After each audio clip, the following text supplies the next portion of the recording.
যে ঈমান আজান শোনার পরে মসজিদে নিয়ে আসতে পারে না, সেই ঈমান আপনাকে জান্নাতে নিয়ে যেতে পারবে? যে ঈমান আপনাকে বিড়ির আগুন থেকে নিষেধ করতে পারে না, বিড়ির আগুনকে লাথি মারতে পারে না, সেই ঈমান জাহান্নামের আগুনকে আটকাতে পারবে? কথা বুঝতে পারি না মনে হয়। যে ঈমান আপনাকে সুদ থেকে বিরত রাখতে পারে না, সেই ঈমান আপনাকে জান্নাতুল ফেরদাউসে নিয়ে যাবে? জি না, কখনোই নয়।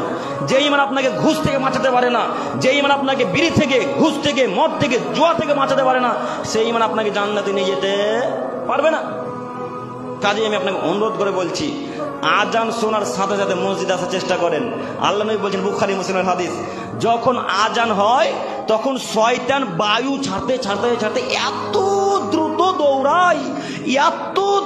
দৌড়ায়, তাকে বিমান দৌড়ে পারবে না, কোন যানবাহন দৌড়ে পারবে না, কোন রকেট তাকে দৌড়ে পারবে না, এত গতিতেও দৌড়ে পালিয়ে যায়।